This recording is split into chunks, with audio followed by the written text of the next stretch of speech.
Subscribe कीजिए F study class channel को और बेल आइकन को दबाइए लेटेस्ट वीडियो सबसे पहले देखने के लिए।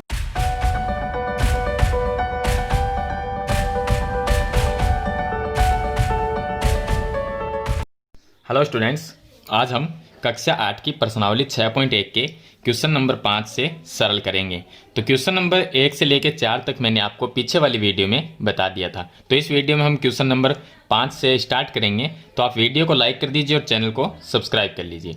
तो देखिए, पीछे वाली वीडियो मैंने आपको क्वेश्चन नंबर 4 बता दिया। अब इस वीडियो में क्वेश्चन नंबर 5 में रिक्त स्थान, जैसा कि क्वेश्चन नंबर हमने 4 में किया था, उसमें भी रिक्त स्थान ही दिया गया था कि इनमें से इसका स्क्वायर है वो क्या आएगा। यहाँ पर ये जो संख्या दी गई है, कौन सी संख्या का स्क्वायर करने से ये संख्या आई थी, वो संख्या यहाँ पर लिखनी है। तो मैंने भी क्वेश्चन नंबर 4 में आपको एक ट्रिक बताई थी, एक तरीका बताया था, इसका नियम है। और यहाँ पर भी मैं आपको एक तरीका बता देता हूँ। तो सबसे पहले देखिए, यहाँ पर दिया गया हमें 11 का स्क्वायर यानी 121 होता है। हम सब जानते हैं कि 11 का अगर स्क्वायर करते हैं तो 121 ही आएगा, ये हम जानते हैं। लेकिन आगे देखिए, अब 101 का स्क्वायर करना है तो हमें गुणा करना पड़ेगा संख्या को। अब यहाँ पर है 10,101, तो अगर स्क्वायर करेंगे तो इसका आंसर क्या आएगा, उसके लिए हमें गुणा करना पड़ेगा संख्या को। तो मैं आपको एक सीधा तरीका बता देता हूँ कि इस तरह की अगर संख्या है हमारे पास में, जैसे 11, 101, 10,101, इस तरह से, यानी कि 101010 इस तरह से संख्या है, तो उसको हम कैसे सरल करेंगे बिना गुणा करे। तो हमें गुणा करने की जरूरत नहीं पड़ेगी। तो देखिए, दूसरी संख्या जैसे है 101, तो 101 का स्क्वायर, वैसे तो यहाँ पर इसका आंसर लिखा हुआ है, लेकिन मैं बता दूं आपको ये आंसर आया कैसे। 101 के अंदर एक कितनी बार है, 1 और 2, 2 बार 1 1 है इसमें। तो हम क्या लिखेंगे, हम गिनती लिखेंगे, गिनती में 1 2, क्योंकि 1 कितनी बार है, 2 बार है यहाँ पर, तो हम 1 2 इस तरह से लिख दिया। फिर 1 2 लिखने के बाद में फिर 2 से कम ले लेंगे वापिस, यानी 1 पर आ जाएंगे, वापिस कम आ जाएंगे। जितना यहाँ पर लिखा गया है 1 1 कितनी बार, 2 बार, तो हमने 1 2 लिखा, फिर वापस 1 पर आ जाएंगे। अब इनके बीच में 0 लिख देंगे, तो ये इसका स्क्वायर हो गया। देखिए यहाँ पर भी सेम, दोनों सेम है। आगे जो संख्या दी गई है यहाँ पर है 10 10 1, इसका स्क्वायर।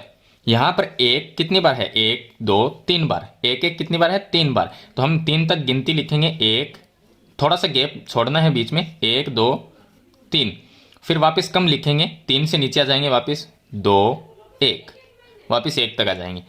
क्योंकि 1 3 बार है तो 3 बार गिनती लिखेंगे, फिर उससे वापस कम आ जाएंगे, 3 से नीचे आएंगे 2, 2 से नीचे आएंगे 1, फिर इनके बीच में सभी के 0 लिख देना है। तो ये इसका स्क्वायर होगा, यानी इसका अगर वर्क करेंगे, स्क्वायर करेंगे, तो ये आंसर आएगा। तो यहाँ पर भी ये लिखा हुआ है। चलिए, नीचे वाली संख्या क्या आएगा। यहाँ पर देखिए, 1 कितनी बार है, 1 2 3 और 4 बार है, तो हम 4 बार गिनती लिखेंगे, 1 2 3 4। अब 4 से कम क्या आएगा, 3, वापस 3 पर आ जाएंगे, 3 फिर 2 पर आ जाएंगे और फिर 1 पर आ जाएंगे। सभी के बीच में 0 लिख देना है। यहाँ पर 0 लिखेंगे, 0 0, यहाँ पर भी 0 और 0 एक 0। तो इस तरह से, तो ये यानी कि इस संख्या का अगर हम स्क्वायर करेंगे तो इसका आंसर ये आएगा। अब हमें इसको गुणा करने की भी जरूरत नहीं रहेगी, बिना गुणा करे हमने इसका आंसर निकाल लिया। अब यहाँ पर देखिए, ये जो संख्या है, ये पहले से आंसर तो दिया गया है, लेकिन इसकी कौन सी संख्या थी जिसका स्क्वायर करने से ये आया, तो इसका हमें वो संख्या लिखनी है। जैसे यहाँ पर तो ये संख्या थी, इसका स्क्वायर ये आया, और इस बार हमें आंसर पहले ही दे दिया, तो हमें वो संख्या लिखनी है। इसमें हम ये देखेंगे कि गिनती में सबसे बड़ी संख्या क्या है, सबसे बड़ी संख्या है इसमें 5, तो 1 कितनी बार लिखेंगे, 5 बार लिखेंगे, 1 2 3 4 5, सभी के बीच में 0 लगा देंगे। तो ये वो संख्या है जिसका हम स्क्वायर करते हैं, तो हमारे पास में इसका आंसर ये आएगा। तो देखिए, आप देख लीजिए, देखिए 1 2 3 4 5, 1 कितनी बार है, 5 बार, तो हम 5 तक गिनती लिखेंगे, 1 2 3 4 5, फिर 5 से नीचे चलेंगे, 4 फिर 3 2 1, सभी के बीच में 0 लगाएंगे। तो आंसर क्या बनेगा, आंसर ये बन जाएगा जो ऊपर हमें दे रखा है। देखिए सेम ही है दोनों। तो इस तरह से आपको ये रिक्त स्थान की जो पूर्ति है वो आपको करनी है, यानी इसका आंसर है वो आपको इस तरह से लिखना है। तो बिना गुणा करे आप इसको सीधा है इसका स्क्वायर निकाल के लिख सकते हैं। ये कब संभव है, जब इस तरह की हमारे पास में संख्या हो। सभी संख्याओं में ये चीज़ काम नहीं करती, ये नियम काम नहीं करेगा। इस तरह की कोई संख्या है उसमें ये नियम काम करता है। तो ये हो गया इसका क्वेश्चन नंबर 5। चलिए इसके बाद में शुरू करते हैं क्वेश्चन नंबर 6। अब देखिए क्वेश्चन नंबर 6 है, इसमें हमें दिया गया है लुप्त संख्याएं प्राप्त कीजिए। लुप्त संख्या यानी जो संख्या नहीं है वो हमें लिखनी है। एक तो संख्या यहाँ पर नहीं है, ये संख्या लिखनी है यहाँ पर, और एक यहाँ पर जो संख्या वो लिखनी है, और एक यहाँ पर है वो लिखनी है, और एक यहाँ पर जो संख्या नहीं है वो लिखनी है। तो इन संख्याओं को हम यहाँ पर लिखेंगे। अब यहाँ पर क्या संख्या आएगी, किस तरह से आएगी, तो इसका एक नियम बताता हूँ मैं आपको। देखिए, इन दोनों को गुणा करना है। एक को 2 से गुणा किया, कितना आया, 2 ही आया। एक को 2 से गुणा किया, 2 ही आया। तो यहाँ पर 2 आया तो 2 को यहाँ पर लिख दिया और 2 का स्क्वायर लिख दिया। 2 से आगे फिर 3 का स्क्वायर आएगा, तो ये 3 का स्क्वायर लिख दिया। आगे बताता हूँ, इन दोनों को गुणा किया, कितना आया, 2 को 3 से अगर गुणा करेंगे तो 6 आएगा, तो यहाँ पर 6 लिख दिया, इसका स्क्वायर लिख दिया। और 6 से आगे कौन सी संख्या आएगी, 7, तो यहाँ पर 7 का स्क्वायर लिख दिया। तो ये तो पहले से दिए गए हैं, हमें इसका तो आंसर लिखना ही नहीं है। यहाँ पर देखिए, 3 को 4 से गुणा करेंगे, 12 आया, 12 का स्क्वायर लिख दिया, बराबर में 13 का स्क्वायर, और 12 के बाद में संख्या 13 ही आएगी, तो 13 का स्क्वायर, ये पहले से लिखे गए हैं। यहाँ पर क्या आएगा, देखिए, इन दोनों को गुणा करेंगे, यहाँ की जो संख्या उनको गुणा करेंगे तो ये संख्या आएगी, और इसके आगे की जो भी संख्या होगी उसका स्क्वायर लगा के लिखना है। इन दोनों को गुणा करेंगे 4 को 5 से, तो आएगा 20, यानी कि यहाँ पर तो आएगा 20 का स्क्वायर, और ये 21 का स्क्वायर लिखा हुआ है। यहाँ पर क्या आएगा, ये संख्या कब आती है, जब हम इन दो संख्याओं को गुणा करते हैं। तो 30 कैसे आएगा, 5 को अगर हम 6 से गुणा करेंगे तब हमारे पास में 30 आता है, और 30 के बाद में ये 31 का स्क्वायर है। चलिए, यहाँ पर आएगा 6। यहाँ पर कौन सी संख्या आएगी वो देखेंगे। तो देखिए, 6 को 7 से गुणा करेंगे तो कितना आएगा, 6 7 42 होता है, और 42 के बाद में आगे की संख्या आएगी 43, तो ये आ गया 43 का स्क्वायर। तो इस तरह से इन लुप्त जो संख्या है, जो संख्या नहीं है, उनको आपको लिखना है। तो ये छोटा सा क्वेश्चन है, एकदम इजी है, सरल, आप आसानी से इसको कर सकते हैं, सिर्फ आपको समझने की जरूरत है। तो ये हो गया इसका क्वेश्चन नंबर 6। चलिए, इसके बाद में शुरू करते हैं क्वेश्चन नंबर 7।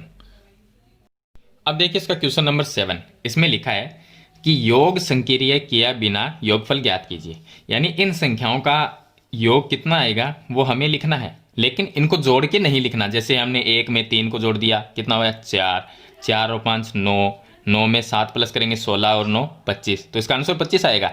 लेकिन इस तरह से आपको जोड़ के नहीं लिखना। इसमें लिखा हुआ है कि योग संक्रिय किए बिना, आपको योग नहीं करना है संख्या का। तो कौन सा तरीका लगाएंगे, इसमें तरीका इस तरह से लगाएंगे, जब भी हमारे पास में कोई विषम संख्या है और क्रमागत विषम संख्या, क्रमागत कौन सी संख्या को बोलते हैं, जैसे कि क्रम से आती हुई संख्या, 1 है, 1 के बाद में 3, 3 के बाद में 5, 7, 9, 11, ये सभी क्या है, क्रमागत संख्या। क्रमागत यानी क्रम से आ रही है, सभी क्या है, विषम संख्या। ये विषम संख्या है, और सम इनके बीच वाली। सम संख्या कौन सी है, यहाँ पर 2, 4, 6, 8, 10। आप कोई भी संख्या ले लीजिए, अगर 1 से आप 10 तक की गिनती अगर लिखते हैं तो उनके बीच में 5 तो विषम संख्या है और 5 उनके बीच में सम संख्या है। ट्राई कर लीजिए, 1, 2, 3, 4, 5, 6, 7, 8, 9, 10, इनके बीच में विषम संख्या देखिए, एक ये विषम है, ये भी विषम है, 5 भी विषम संख्या है, 7 भी विषम है, 9 भी। कितनी होगी, 1, 2, 3, 4, 5, यानी 5 संख्या इसमें विषम है और 5 ही संख्या इसमें सम संख्या है।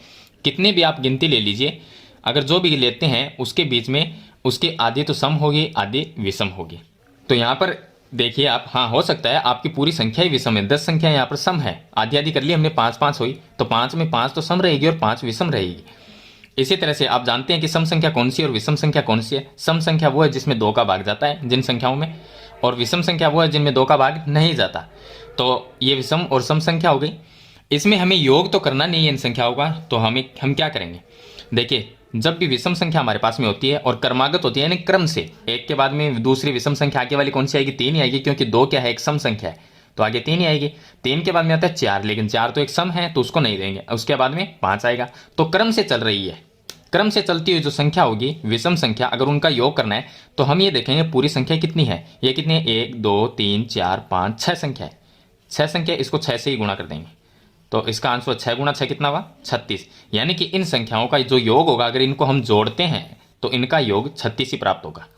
अगर हमारे पास में संख्या सम है, ये संख्या है सम संख्या, तो इनका योगफल अगर हम इनको बिना जोड़े अगर योगफल ज्ञात करना है तो कैसे करेंगे। संख्या कितनी है, 2, 4, 5 संख्या है, 5 संख्या है, तो इसको एक संख्या बढ़ा के गुणा करेंगे, 5 गुणा 6, तो 6 को 5 से गुणा करेंगे तो ये आएगा हमारे पास में 30। इस तरह से आपको ये करना है। यहाँ पर जो संख्या क्वेश्चन नंबर 1 में दे रखी है, ये संख्याएं विषम संख्याएं सभी और क्रम से दी गई है। तो 1, 2, 3, 4, 5 5 संख्या है तो हम 5 गुणा 5, 5 को 5 से गुणा किया तो इसका उत्तर आया 25। तो ये इसका आंसर हो गया। आगे जो संख्या है 1, 3, 5, 7, 9 ये भी सभी क्या है, विषम संख्या और क्रम से चल रही है। तो क्रम से चल रही है, हम संख्या देख लेंगे कितनी है, 1, 2, 3, 4, 5, 6, 7, 8, 9, 10 संख्या है। 10 संख्या विषम है तो उसको 10 से गुणा करें। अगर सम होती तो 10 संख्या सम होती तो उसको 11 से गुणा करते, लेकिन विषम है ये सभी संख्या और संख्या कितनी है 10 है तो उसको 10 से ही गुणा करेंगे। 10 को 10 से गुणा करेंगे 100, यानी इन सभी संख्याओं का जो योगफल आएगा वो 100 आएगा। इसी तरह से आगे वाली संख्या देख लेंगे, यहाँ तक 10, ये 11, 12, टोटल 12 संख्या है नीचे वाली। तो 12 संख्या है, इसको गुणा कर देंगे 12 से, 12 को 12 से गुणा करेंगे तो ये आ जाएगा 144। इसका आंसर आएगा 144। तो इस तरह से आपको सभी संख्या का जो योगफल ज्ञात करना है, लेकिन आपको जोड़ना नहीं है। तो इस तरह से आप इनको लिख सकते हैं, ये जो संख्या है इस तरह से आप इनको लिख सकते हैं। तो ये होगा इसका क्वेश्चन नंबर 7। चलिए इसके बाद में शुरू करते हैं क्वेश्चन नंबर 8। अब देखिए क्वेश्चन नंबर 8 में 2 क्वेश्चन दिए गए हैं कि 49 को 7 विषम संख्याओं के योग के रूप में लिखना है। तो 49 को हम ऐसे ऐसे टुकड़ों में लिखेंगे जिनमें टुकड़े 7 होंगे, यानी संख्याएं को टोटल 7 होगी और उनका योग 49 होगा। ऐसी ऐसी संख्या लिखनी है। तो हम सिंपल सी बात है, 7 संख्या लिखनी है तो 1 से लेकर 7 तक 7 संख्या विषम संख्या लिख देंगे। तो पहली संख्या 49 बराबर लिखें, 49 को 1 plus 3 plus 5 plus 7 plus 9 plus 11। देखिए संख्या कितनी होगी, 1 2 3 4 5 6 हो गई, आगे 13 लिख देंगे। तो ये देखिए ये सभी विषम संख्या है और कितनी है 7। तो 7 विषम संख्याओं के रूप में योग के रूप में लिखना है तो सभी के बीच में प्लस का चिन्ह लगा दिया, यानी योग हो गया। और सभी क्या है, विषम संख्या है और संख्या कितनी है 7। तो इनका अगर जोड़ करेंगे हम तो 49 ही आएगा, क्योंकि मैंने आपको पहले भी बताया है कि इन संख्या को आप गिनती करिए, 1 2 3 4 5 6 7, 7 संख्या है और इसको 7 से गुणा कर देंगे तो कितना आएगा 49। तो देखिए इसके बराबर है। तो ये वो संख्याएं हैं जिनको हम 49 को इस तरह से लिख सकते हैं 7 विषम संख्याओं के रूप में। 121 है तो 121 को अगर आपको लिखना है 11 संख्या के रूप में तो हम इसी तरह से लिख देंगे, 1 प्लस 3 5 7 9 11 13 15 17 19। अब देखिए संख्या कितनी है, 19 के बाद में लिखेंगे 21। 1 2 3 4 5 6 7 8 9 10 11। हमें 11 संख्या ऐसी लिखनी है जो विषम है और उनका योग क्या है 121 है। तो ये टोटल संख्या हमारे पास में कितनी हो गई, देखिए ट्राई कर लेते हैं। चलिए ये सभी संख्या 11 है, इसको अगर 11 से गुणा करते हैं तो उत्तर आएगा 121। इसके बराबर ही आ रहा है, यानी 121 को 11 विषम संख्याओं के रूप में इस तरह से लिखा जा सकता है। तो ये इसका आंसर हो गया। तो ये था इसका क्वेश्चन नंबर 8। चलिए इसके बाद में लास्ट क्वेश्चन है क्वेश्चन नंबर 9। अब देखिए इसका क्वेश्चन नंबर 9। क्वेश्चन नंबर 9 में हमें यह पूछा है कि निम्नलिखित संख्याओं के वर्ग के बीच में कितनी संख्याएं हैं, यानी 12 और 13 का वर्ग करेंगे तो जो भी संख्या आएगी उन दोनों के बीच में कितनी संख्याएं और रह जाती है, तो वो हमें इसमें बतानी है। तो अगर हम 12 का वर्ग करते हैं तो हमारे पास में आता है 144 और 13 का वर्ग करेंगे तो हमारे पास में 169 ये आएगा। तो अब देखिए अभी हमें ये बतानी कि 144 और 169 इन दोनों के बीच में कितनी संख्याएं हैं। तो हम माइनस करके देख लेंगे, माइनस करके देखेंगे तो देखिए 9 में से अगर 4 को माइनस करते हैं तो आते हैं 5 और 6 माइनस 4 करेंगे तो 2, पीछे रह जाती है 25। लेकिन संख्या 25 नहीं रहेगी क्योंकि हमने 144 को इसमें शामिल कर लिया। तो 25 से हम कम रखें, एक कम लेंगे तो कितनी आएगी 24, यानी कि 144 और 169 इन दोनों के बीच में 24 संख्या और रह जाती है। हमें स्टार्ट कहाँ से करना है, 144 के बाद में 145 से और यहाँ पर 168। अगर यहाँ तक की संख्या इनके बीच की ये सभी संख्या 145 से 168 तक संख्या को अगर हम गिनती करेंगे तो 24 संख्या और आएगी हमारे पास में।